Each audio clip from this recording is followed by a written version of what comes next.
Okay, so hey, I'm gonna need to steal a minute of your time. I have to reset it. I guess the software didn't come back from lunch. It's still out there. Yeah, I had to go live the small farm dream on lunch and run back over to my place and put the tractor away, you know, get the plow set up because it's coming down in our neighborhood. Snow, snow, snow. All right, here we go. Go, go.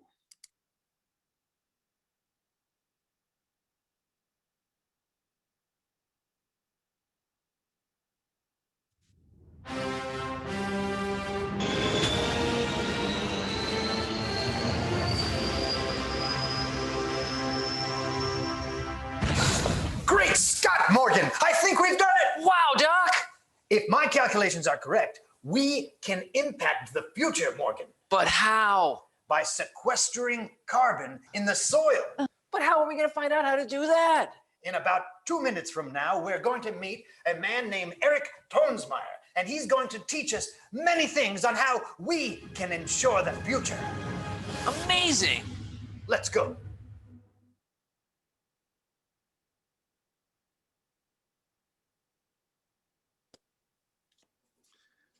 That's definitely the best intro setup I've ever had in my entire life. Thank you very kindly. Well, we're 2 for 2 today. Happy to oblige. Good, glad to hear. Well, thank you for coming. Welcome. We're super excited to hear and learn more about you know, all the topics you're going to hit on today. So, all right, Amanda, you can get rid of us, and we'll give you the full screen to Eric. All right, should I just take it away? Yeah. Please do. All right, great. Well, hi, everybody. I'm Eric Toensmeier. I'm in Massachusetts, where it's going to be even snowier, I think, than New Jersey, but I'm originally from Philadelphia, which is, as we all know, basically part of New Jersey. So it's nice to be back home a little bit electronically here. And I haven't been to NOFA, New Jersey for, boy, 15 or 16 years, I think, but I still have one of your t-shirts from that visit, so that was really fun. And I'm very grateful to you for having me here today. And I'm going to give just like a very big picture view of agriculture and climate change mitigation. And then we're going to talk about some specific practices that are worth doing in New Jersey. And really, you know, this is like an 18-hour course I do kind of boiled down to 40 minutes. So we'll do our best. We should have some time for questions at the end. And let's say again. Sorry, I think someone cut in by accident. All right. They're muted. Come. Okay. So we're going to look at the emissions from agriculture because it's a major source of emissions globally. We're going to look at reducing demand for land intensive or emissions intensive products. We're going to look at reducing emissions from agriculture. We're going to look at sequestering carbon in agriculture. So we're going to take kind of a walk through all those things. Most of it is based on a publication that I wrote for Project Drawdown, or that I was, you know, the lead writer for Project Drawdown, which just came out a couple of weeks ago. And I'll show where you can get a link to that and stuff if you like, if you want to read some more. So, okay, let's see. So first of all, the food systems overall, you know, a lot of the attention in climate change mitigation has been on energy and transportation and these other very important sources of emissions. But when you add up agricultural production itself is about 12% of all of humanity's emissions. Land use change, which is mostly deforestation and is mostly for agricultural land, clearing land for agriculture for soybeans and pasture and oil palm and stuff. That's another 9%. And then the rest of the food system, transportation, refrigeration, processing is another 7%. So actually we're looking at a pretty big slice of the pie, a pretty big piece of responsibility for the emissions that are causing climate change really comes from the food system. That's kind of what I work on right now, is how do we reduce that. especially in the area of methane and nitrous oxide, which are these very powerful greenhouse gases, much more powerful than carbon dioxide. Agriculture is especially problematic. I think it's something like 38% or something of oh yeah, there it is right in front of my face, 38% of methane, and 80% of nitrous oxide. Nitrous oxide is almost 300 times more powerful than carbon dioxide, and agriculture is way the biggest source of nitrous oxide from human activity. So these are areas that we really want to especially focus on and take a look at.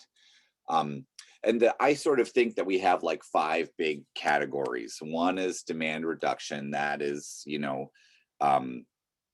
using less of the stuff that causes the most trouble. Intensification is growing more food on the land we have, or growing food on land that isn't doing anything else right now. Emissions reduction is producing less emissions from agriculture. Carbon sequestration is drawing down that surplus carbon dioxide and storing it in the soil and in the biomass of perennial plants.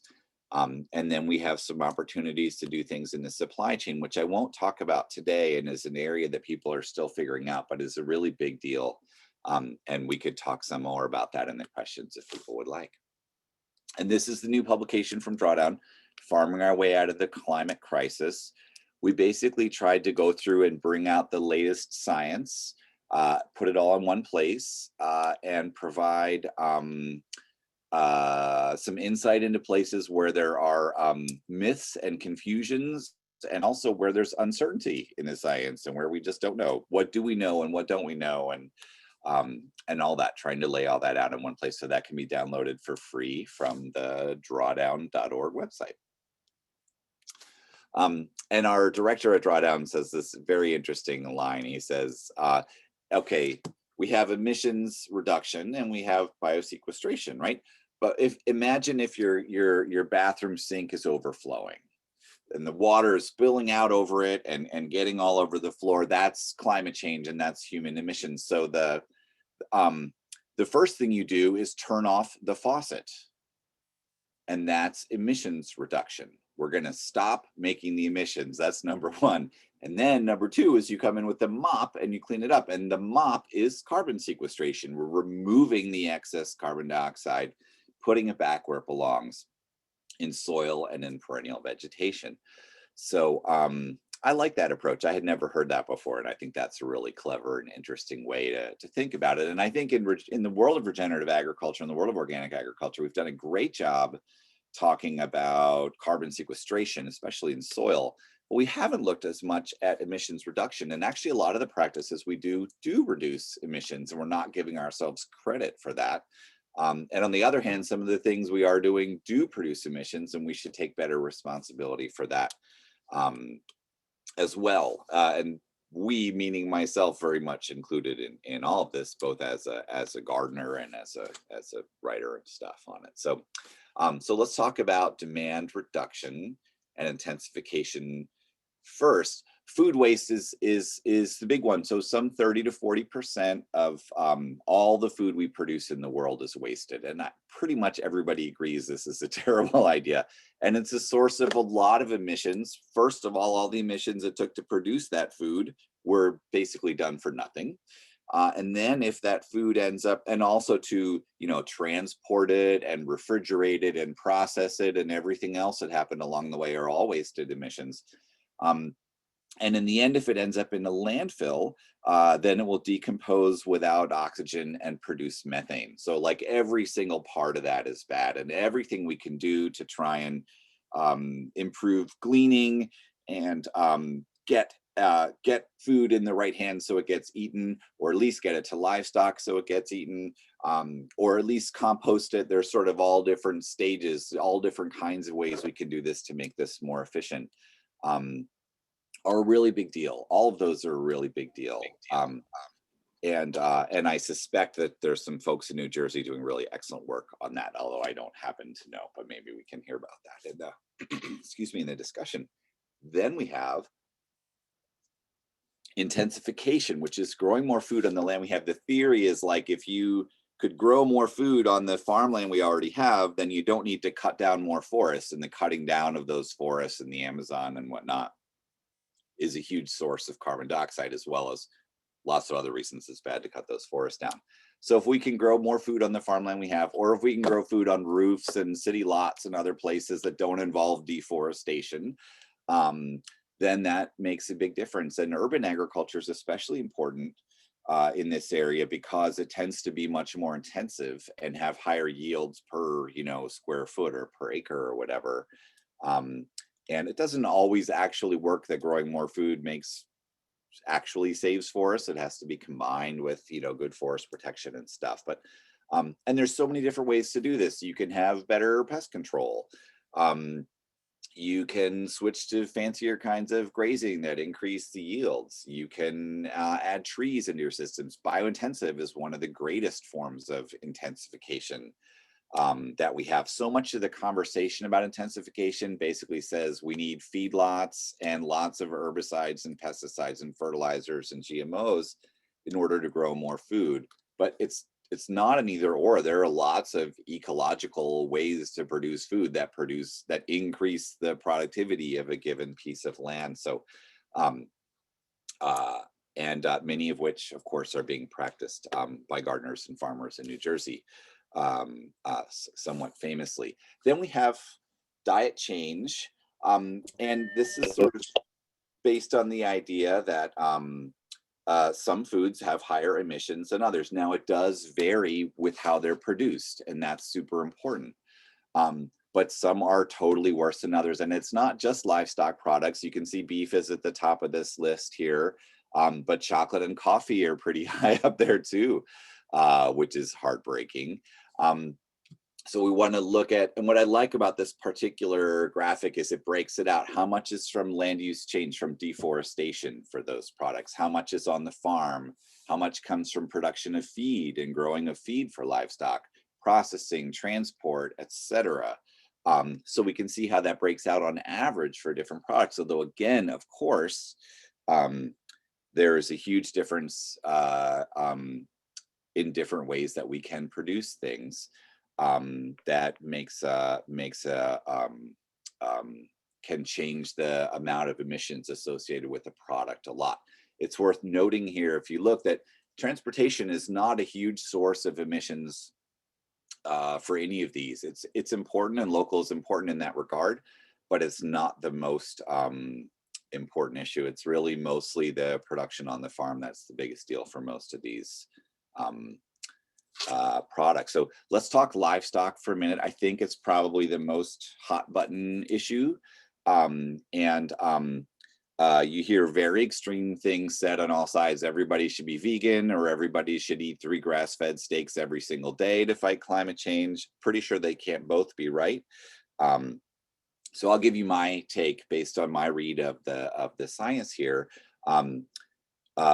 First, the bad news, livestock occupy the great majority of the world's farmland. A third of all the world's crops are grown to feed livestock. And yet it's a very small portion of our diet, and responsible for a huge amount of agricultural emissions, the great majority of agricultural emissions. That is referring to livestock as it's done today, not as it could and should be done. But fundamentally, it's a huge problem. And one of the reasons for that is that they're not terribly efficient. If you feed livestock things that people can eat, then you have a great loss compared to what it would have been like if people just ate those corn and soybeans or whatever themselves. Tremendous loss. Of course, livestock can and do eat things that people cannot eat, like grass and food waste and crop residues and acorns and all manner of things, and that's great. But just fundamentally, the way our food system is operating now, livestock occupy a huge amount of land. The number of acres it takes to produce, a unit of protein, a pound of protein from ruminants is much greater than what it takes to do it with beans, for example. And because we're trying to avoid deforestation. That's a really big issue. Of course, there's lots of great benefits to livestock.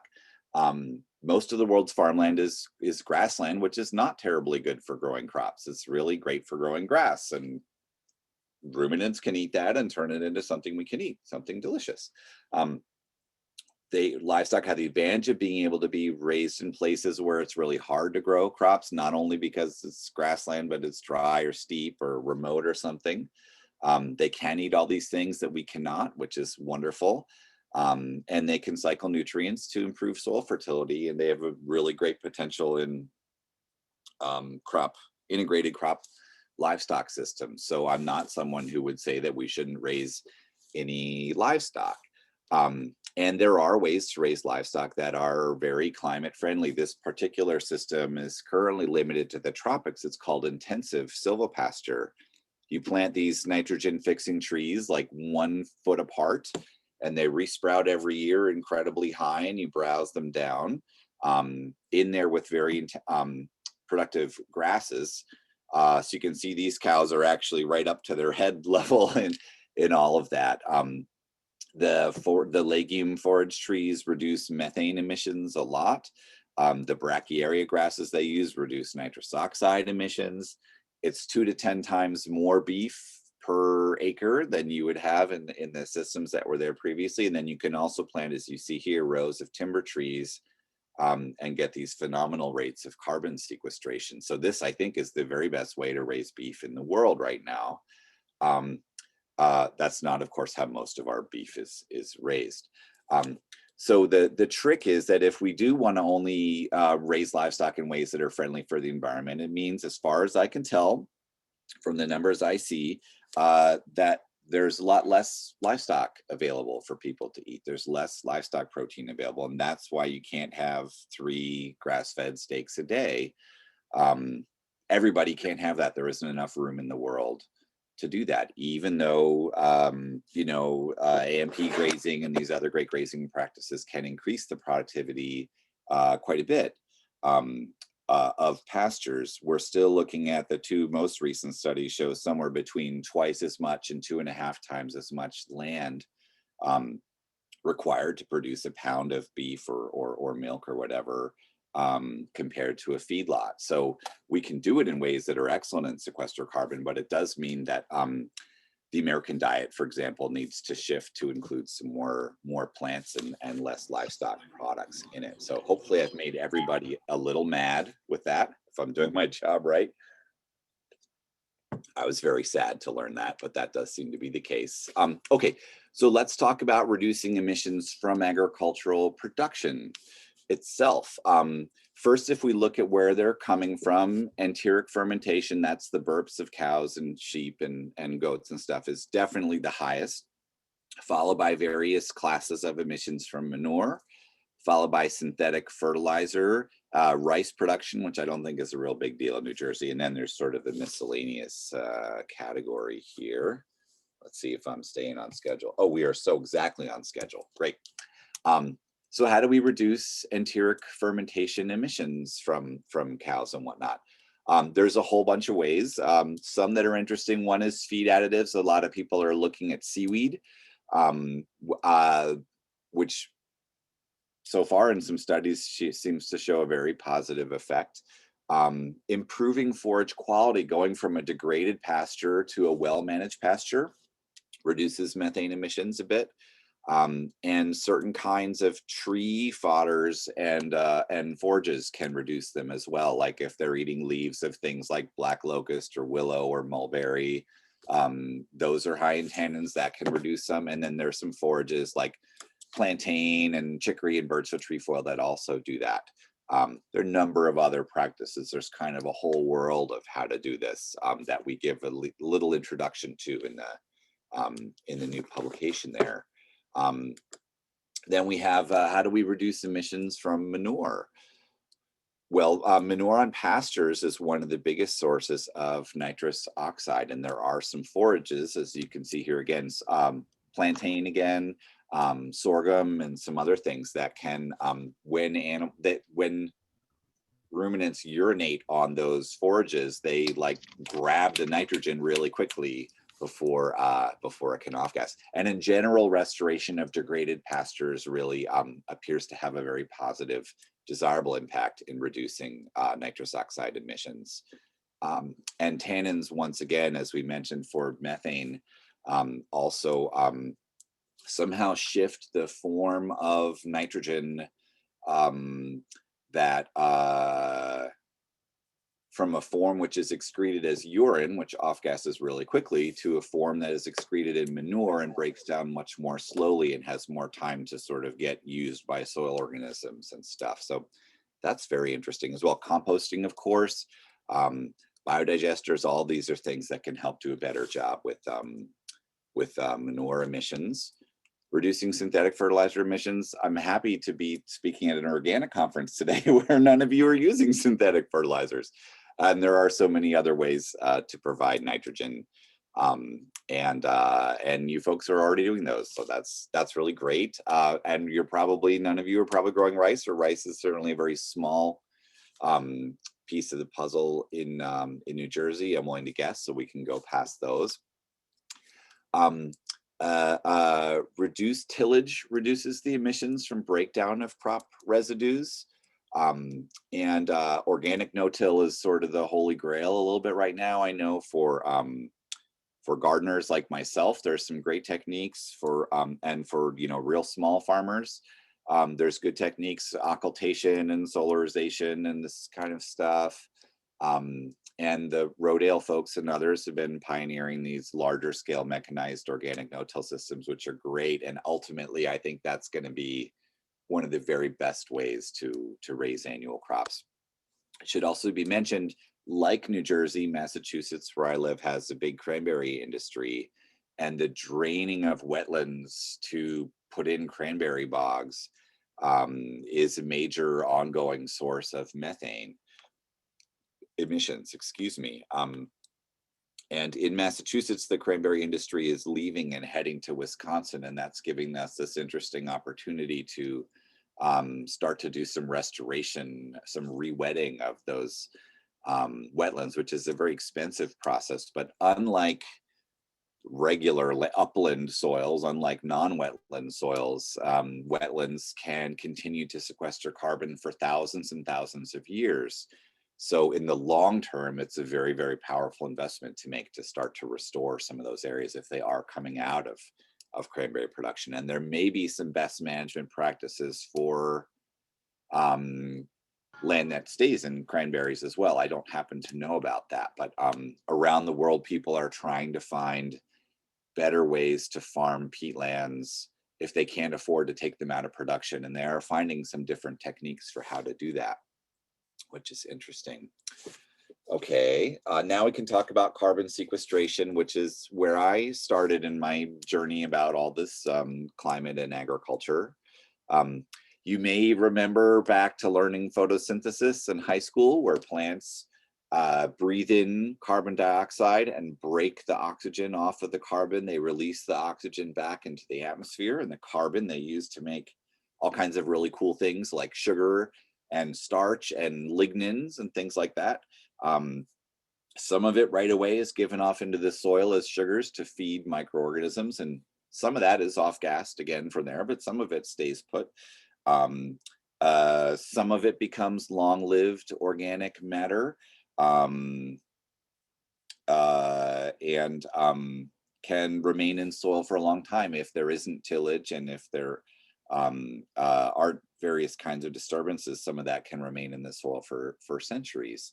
And likewise, some of it can, some of it ends up in the foliage, which, let's say it's a cover crop that gets plowed under, some of that gets available to soil and some of it off gases. Or if you have trees or woody plants or herbaceous perennials in the system, their roots and their above ground biomass represent carbon as well. Increasing soil organic matter and increasing the abundance of perennials in our systems are two of the really great ways to sequester carbon. And I'll say that whereas for emissions reduction, some of it is really people trying new things like feeding more seaweed and stuff. when it comes to carbon sequestration, all the practices that we're going to discuss were developed not because they sequester carbon, but because they increase resilience, or they increase yields, or they otherwise have benefits to the farm, the farmer, and or the surrounding ecosystem. So these are things that were already a really good idea, and just become that much more important now. All right, let's see. Okay. Not all carbon sequestering systems are equal. Some sequester much more than others. And one of the things that systems with higher rates have in common is more trees. The more trees, the more carbon, but there's lots of other things. Certain climates are more likely. Humid climates have higher sequestration than drier climates. Colder climates tend to have more in soil and less in biomass. Tropical climates tend to have more in biomass and less in soil. So there's lots of variabilities. We don't really entirely understand how and why it all happens, but we do know the kinds of practices you can do that tend to make a difference. So let's talk about some of those for New Jersey. But first, some drawbacks. Okay, carbon that is sequestered in soil or biomass is reversible. If you go back to doing a lot of plowing, if you stop using cover crops, if you cut down the trees, if you go into bad grazing practices again, that carbon can be lost. Or if climate change itself causes intense changes with more fires or your landscape drying out, that carbon can be lost again. And that's a real difference compared to emissions reduction, which is permanent. So biosequestration is reversible, it's temporary. It's very challenging to measure. At least the below ground carbon is challenging to measure. And it runs for a period of decades, and then it starts to slow down almost to nothing. Now, how long that period is depends a lot, and that's not entirely well understood, but basically scientists agree that it's only going to run for a certain period and then it's going to stop. So it doesn't last forever. And that's a limit as well. Globally, the potential impact of it is still huge. It's super important. It's impossible. Drawdown, we found it was impossible to limit warming to 1.5 degrees without it. Is that a question, or just somebody didn't know they had their thing not on mute? All right, we'll do time for questions at the end. So those are the drawbacks. So we have better ways to raise annual crops. Organic in general increases carbon sequestration. Organic no-till should do great. It brings together no-till and organic, which are two powerful tools. And then we have conservation agriculture, which mostly as we describe it in the United States is this sort of herbicide heavy, GMO based, you grow a cover crop, you burn it down with herbicide, and then you come in with a no-till planter and plant your next crop. But there are definitely versions of organic conservation agriculture around the world. And I think a lot of what we would call organic no-till, it could be called conservation agriculture as well, fits within that. Does it have reduced tillage? Yes. Does it have cover crops? Yes. Does it have crop rotation? Yes. Is there some kind of cover on the soil all through the year? Yes, right? So you could describe it as a form of that as well. Then we have different ways of perennializing annual crop production, where you're trying to bring in some of these, high carbon elements like perennials around the edges of the farm. So windbreaks and hedgerows that attract pollinators, riparian buffers where you have woody plants along streams and riverbanks and stuff. And on sloping land, contour strips, whether they're of perennial grasses or shrubs or whatever, along the contour of the slope to reduce erosion. Those are all examples of perennializing annual crops, while your main crop is an annual crop. And then we have systems where you bring in a perennial crop in with the annual crop. And these get to be really interesting.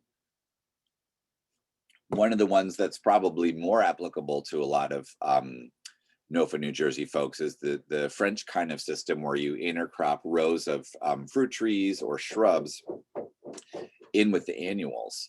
The trees don't get so tall, so they're not casting a lot of shade. And these can be very intensive and very biodiverse kinds of systems.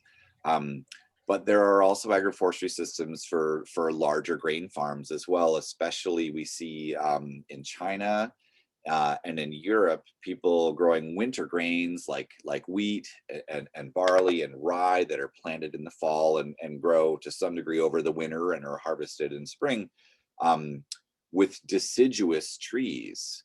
Those trees are basically starting to leaf out just about when that grain gets harvested. So they're able to occupy the same place, the same piece of land, but they're using sunlight at different times of year. And this is a bad example, this photo. I love the photo, but really you want to see the spacing between those tree rows about 2.5 to 3 times as wide as the trees are tall in order to make sure you have enough light coming in to really be able to continue to grow those annuals. But that's the kind of system I'm getting excited about. I'm actually working on a little manual about the design of these kinds of systems right now. Because the soil carbon is higher, and of course, than annual systems alone. And then when you add the carbon in the roots and the branches and the trunks of those trees, you really start to see higher carbon. And in some cases, you increase yields with these systems as well, sometimes quite substantially. We have perennial crops themselves. The many wonderful kinds of perennial crops, from asparagus and artichokes to walnuts and what have you. We have grazing systems from your kind of baseline managed grazing, which would be just, getting the stocking rates right and stuff, to your much more intensive or adaptive, sort of like your adaptive multi-paddock kind of systems, like holistic, which would include holistic grazing. Which can have, some studies have shown very, very positive carbon sequestration rates with those. Although I will say that the sort of, the potential climate impact of that practice has been oversold to some degree, but it does in fact have very legitimate power as far as I'm concerned. And then these multi-species pasture rotations, like a study just came out about white oak pastures in Georgia, which is actually a silvopasture system and involves some trees too. Showing some very interesting carbon sequestration results. So even though those animals are producing emissions, they're also sequestering carbon, and we have to take all that into account. And if you're also, improving forage quality and including some of those high tannin forages in there and so on, you can start to see a really desirable impact, both in terms of emissions reduction and biosequestration there. And then we have silvopasture systems, which are sort of the gold standard for carbon sequestration in some ways, where trees are either planted in pastures or allowed to grow in pastures. They may be there for timber, they may be there for shade, they may be there to provide fruit or nuts or something else, or food for the foliage for the livestock to consume. But these are very, very high carbon systems. The trick is that the more carbon, the higher the carbon impact, often the higher the establishment cost, and the more years to wait for it to pay back. And silvopasture is sort of in that place right now. You know what? Okay. Then we have some other ways of raising livestock. There are fodder banks where you sort of a cut and carry system where you bring leaves to them to eat. Grazing of orchards, and I really like this perennial feeds. This is the model here in Massachusetts. There's a company called Walden Hill, I think, who collect acorns with machines that ride around in parks and stuff, collect acorns, and then feed them to a network of pork producers. Those pork producers then are able to market through Walden Hill and get a premium price for acorn-fed pork, kind of along the lines of the sort of stuff you see in Spain and stuff. I should say I forgot to put in. This is embarrassing. I forgot to put my slides in on the multi-strata systems like the food forests and multi-layered agroforestry systems and stuff, which have very, very high levels of carbon sequestration, very high diversity. We really do know how to do those at the garden scale now, and it's something that we're just starting to see happen with commercial producers in a very stripped down, simplified kind of way. Like there's a place in Ithaca, New York called Good Life Farm, where they have rows of peaches and apples and Asian pears. Those are organic. And then in between those rows, they have perennial crops like asparagus and raspberries and currants and stuff like that. And then they rotate poultry through all of that to manage the understory and keep the weeds down and do some fertilizing and stuff, eat some of the bugs. So that's an example of a commercial multi-strata agroforestry system, very simplified, but effective. And we're starting to see like the Savannah Institute out in the upper Midwest and the Interlace Agroforestry folks in Vermont are starting to look at what these kinds of, are working with producers who are starting to look at what these kinds of systems might look like, which is really important and fascinating work. I'll just say last here that a lot of these practices actually address multiple sources of emissions and carbon sequestration. So organic, for example, has a bit of a reduction of methane. Definitely is replacing synthetic fertilizers, so that's big. Some studies have found a slight reduction in other carbon dioxide. Sometimes can reduce yield, sometimes can increase them, depending on the crop and the production system, and has, you know, very impressive soil carbon sequestration rates. So I think we've looked, you know, too much only at biosequestration and not enough at some of these other benefits that some of the practices we already do are actually providing. So this last bit right here, you can learn some more at the Carbon Farming Solution website for my Carbon Farming book. You can get to Drawdown and download this new publication. And also the Drawdown website is full of write-ups of all different other kinds of agricultural practices, from regenerative annual cropping to managed grazing, on and on and on. So we could take some questions or comments or have some discussion if people like. I think we came in right on time there. Right there. Yeah. Right on time. Perfect. So yeah, all right. So we have had a few great questions coming in. First, I want to go back to, you were talking about the silo pastures with orchards and berries and chickens. Oh my, like killer. That's such an awesome idea to have a part of your livestock program or a part of your production program also getting to do some of the work for you. How we're maximizing efficiency at that point and creating a loop, because they get awesome food. They might steal some berries, but who wouldn't? So we've got some questions coming in from the audience as well. Sorry, let me just get it refocused here. From Lauren, how do you balance methane versus CO2 emissions when one is so long resident in the atmosphere? Sure, that is a question that climate scientists have been going back and forth on. They try and come up with an equivalency, like how do you compare methane to carbon dioxide, right? And there's actually two schools of thought about this right now. One, I think, is on like a 25-year basis, and one is on a 100-year basis. Either way, reducing methane is, and I don't have an opinion either way. Both, I think, have very good cases to be made, but it's really important, given that we have a very short window to get humanity to net zero emissions by like 2050 or 2045, even some people are saying now. Reducing methane provides a really great opportunity to do that, because it does only last for a short time. So you can get a big, it's a very powerful tool we have, whereas carbon dioxide can stay, you know, for centuries in the atmosphere. So it's just not important to do carbon dioxide reduction as well, because it totally is. But methane does provide a very powerful tool we have to to make a big difference in a short period. Yeah, I'll try and keep my answers shorter than that. was I'll great, but try and be so good.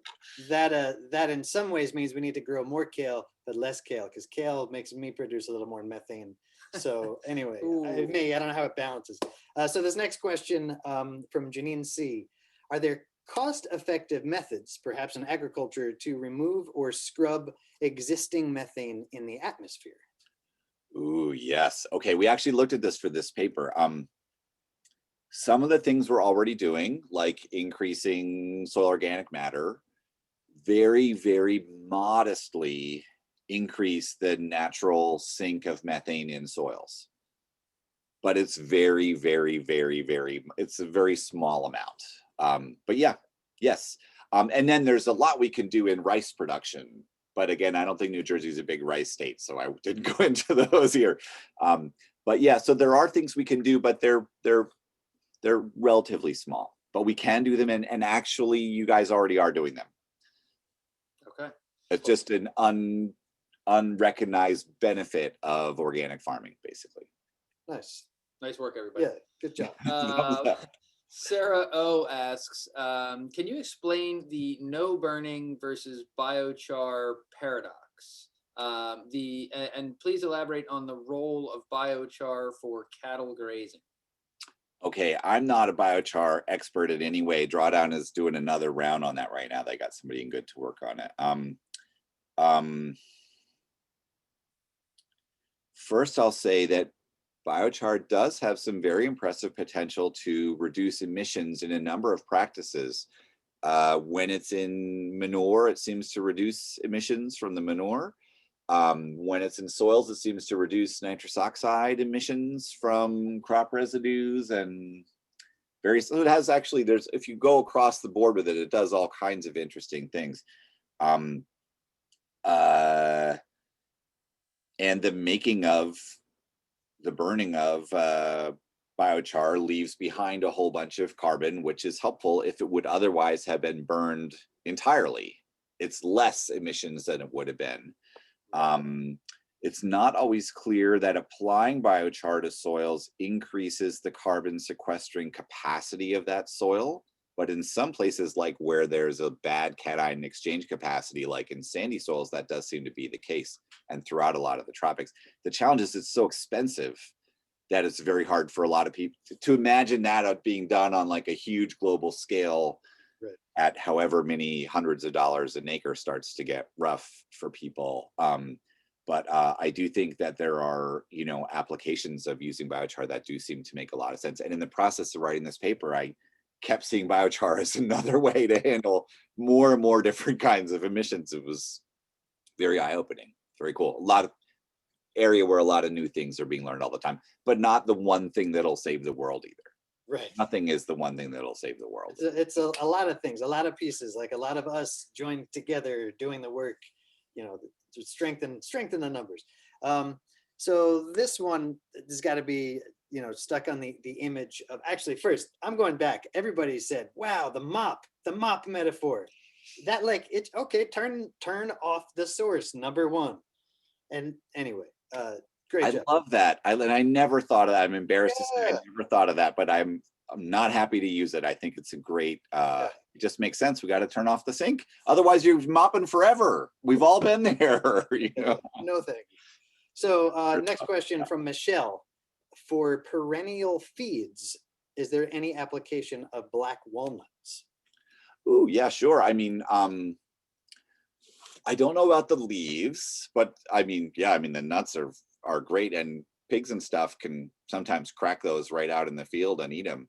I don't know about the use of the leaves. They may be a little too strong to eat very much.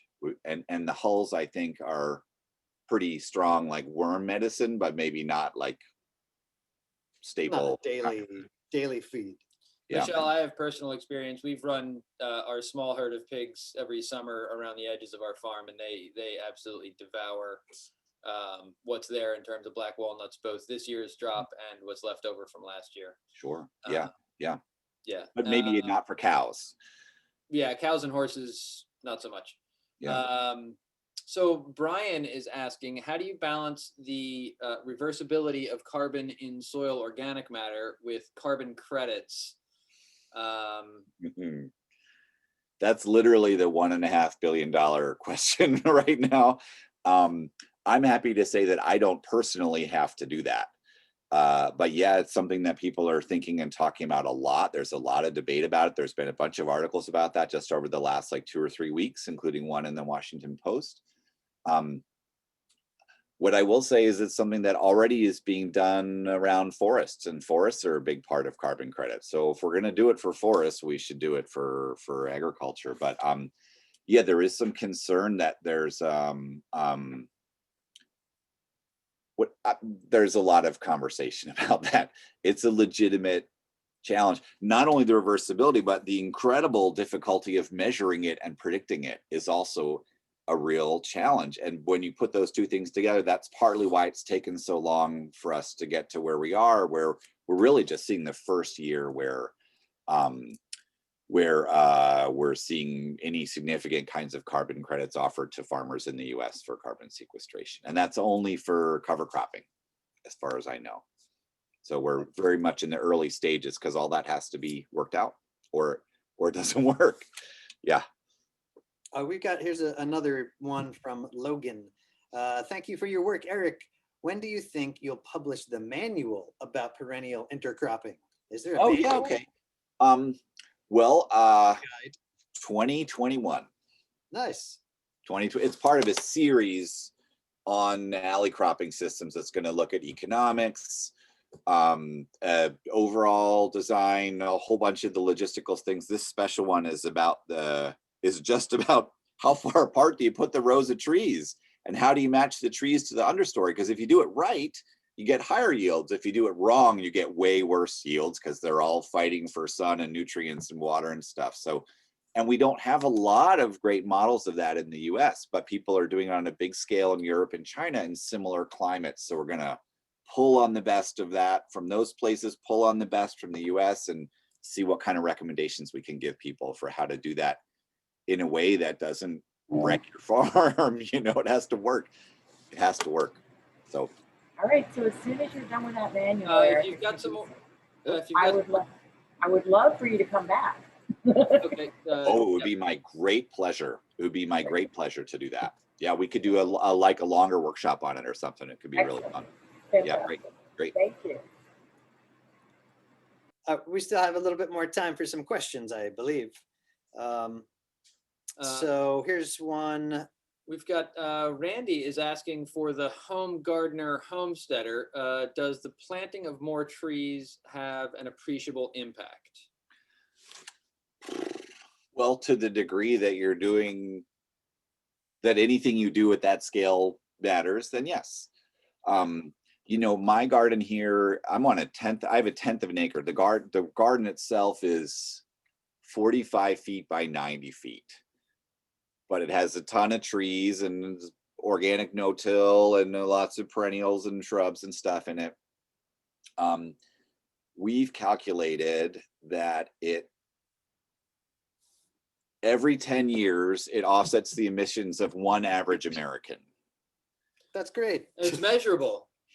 That's So impact. It doesn't solve all the problem, but it all adds up, man. It does something. It does something. And when you're growing food where no one was growing food before, like this is just an empty lot, you are taking a burden off of some farmland or some forest somewhere. And also you get to grow your own delicious berries and persimmons and stuff, you know. What do you do with those things, persimmons? I never get them at the right time. It's like, you got to get them at the right time. that must be it. Yes, I love them very much, but you got to get them right time. But yeah, every backyard gardener that's doing the work is helping to turn that spigot towards the off position. Absolutely. And also our gardens can accept a lot of waste from our homes, which are otherwise ending up in a landfill producing methane. So how much of our, you know, wastewater and waste food and paper waste and other kinds of stuff can end up out there getting composted and turned into soil organic carbon. You know, it's not insignificant what that can do, really. I think we have a greenhouse here that's an unheated insulated greenhouse, we're eating tangerines and lemons out of there right now with no heat. We had 6 degrees the other day. So you can, and the greenhouse is made almost entirely out of recycled and reused materials. So that's a very low footprint citrus right there, you know. So that's what inventive gardeners who are often just trying to save money end up reducing emissions a lot too. I think looking at the kind of stuff people do in the various NOFAs, there's a lot of emissions reduction just because of stubbornness and ingenuity and stuff. I think we need to give some credit for that. Yeah. So this next person is still thinking about lunch because I'm now, after reading it, I just want to eat some of those little crispy seaweed treats. But Gina says she may have missed it, but would you please be able to expand on the potential for seaweed as an animal feed substitute? Oh my gosh, there's so much that can be said about seaweed in general too. I mean, people have been feeding some seaweed to livestock for as long as we've been raising livestock. Okay. Like near the ocean, people have been feeding it forever. Certain kinds of seaweed seem to be more powerful than others. Most of them seem to give you maybe like a 10 or 20% reduction, which is pretty typical for these emissions reduction feeds. There's one called Asparagopsis that in some studies is giving like a 95% reduction. So that's a really big deal. So right, but if you have to drive it across the landscape to get it to your... Well, the thing is, it only needs to be a very, like a 1% of their diet or something. And it dries out. So it's, in that sense, it's easier than some other kinds of things we might do. You're not having to haul huge amounts of it around, or maybe it gets added to feed sacks or something too, right? For animals that are eating some grain. Or maybe it can be added to salt licks or something for animals that are on pasture. This is all, people are trying to figure this out a whole bunch right now. I have a former student who's now working on a farm growing that seaweed in Hawaii, which sounds like a great gig, by the way. I would like that job very much right about now. Seaweed also has incredible potential to feed people, to be a feedstock for bioplastic and all kinds of incredible stuff. Ramping up seaweed production is one of the things that really could be kind of a game changer, not a silver bullet, but part of the, somebody was chatting before, the silver buckshot. It has some real potential to do that. I'm very, very enthusiastic about it. If I had my career to do over again, I might do, you know, tropical seaweed, because you're in the ocean all the time. I mean, it sounds kind of nice thing to do. And there are amazing food benefits of eating seaweed, of course, too. It's really, in terms of mineral content, it's really outstanding compared to most of the vegetables that we eat. The vitamins aren't as good, but the minerals are sort of off the chart. Would you say that there is a particular country or region that's doing a particularly good job with at the cutting edge of carbon sequestration? Oh yeah. Not the United States, unfortunately. Colombia is doing incredible stuff. They're really going all in on silvopasture. They have a very large cattle industry, so they're really going in on intensive silvopasture. Niger in Africa is more than half of the farmland in the country is now using this practice called farmer managed natural regeneration, where you sort of let trees grow where they come up in the field, and then you combine that with better annual cropping systems with cover crops and residue retention instead of birding, and some livestock integration and stuff. That is amazing. So there are a lot of places doing individual things really well. I don't know any country that has sort of a really comprehensive policy where, you know, government and universities and extension and farmers are all working together to make it happen on every level in every way. But Colombia and Costa Rica is doing a really great job.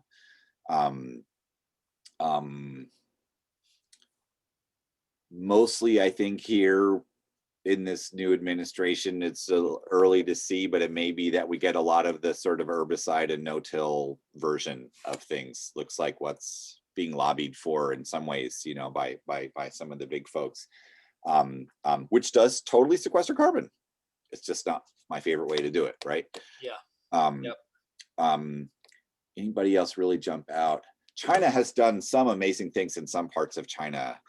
New Zealand has taken on the nitrous oxide emissions thing in some big ways. That's pretty cool. They're going all in on like plantain in every pasture for methane and nitrous oxide reduction. That's a doable thing, you know. That's not a you don't have to profoundly change the way you farm to add something else to your seed mix. Yeah.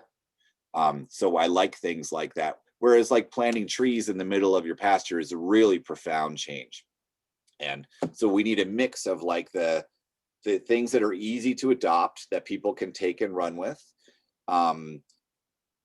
and the sort of way out there stuff that has the really big impact too. We need to support the really innovative farmers at places like NOFA, who are like really blazing the trail on some of these new things, and also just help regular American farmers start using cover crops. Yeah. It's there's a phase 1 and a phase 2, I think, right? Oh yeah, right. What is easily obtainable, and then what are we working towards? But the clock is ticking. So the clock is ticking. Yeah. This is our very last question, comment, inquiry. So what is the food safety impact of running the chickens through? Is it the same as like 90 days to harvest, manure? What's livestock 100 and livestock something? integration and the food safety regs are all barriers in these kind of systems, just as they are in everything else we've been trying to figure out. That the Silvopasture book by Steve Gabriel talks a bunch about how they've handled that and how they recommend people approach that. But yeah, that's definitely a challenge. Yep. All right. Well, we'll do some more research on that too. We clearly have enough questions to keep you here for another hour, but Be happy to come back anytime. Good. We're going to grateful direct for the people towards your opportunity. books because I'm sure they've got a lot of answers in there as well. Where And can they get your books? Oh, wherever you get books. wherever good books are sold. Huh. You can get them from my website too. You can get them from Perennial Solutions if you want. All right, I put this in the chat. Sorry, Eric, sorry to interrupt, but many of his books are published by Chelsea Green, who has very generously given us a 35% discount. So that is on your program guide in the Chelsea Green ad. So please check it out. Please. Thank you, Nagisa. Yeah. Great. Yeah, you should buy them from there. That's where you should get them. I Yeah, can't thanks offer you that discount. You should do that. Great. Well, I'd love to come back anytime. And I hope the rest of the conference goes really great. Thanks so much. Thank you. All right. So, ladies and gentlemen, our next presenter is Dan Mays from Fifth Farm. Actually, wait. We got to take a 5-minute break. Are we all right? Anybody got to pee? We've been trying to do 5 minutes between each segment just so people can stretch. Dan, I see you're queued up, but are you all right with a little 5-minute pee break? Fine by me, of course. All right. So we'll set our watches. We'll be back in 5 or 4. How about that?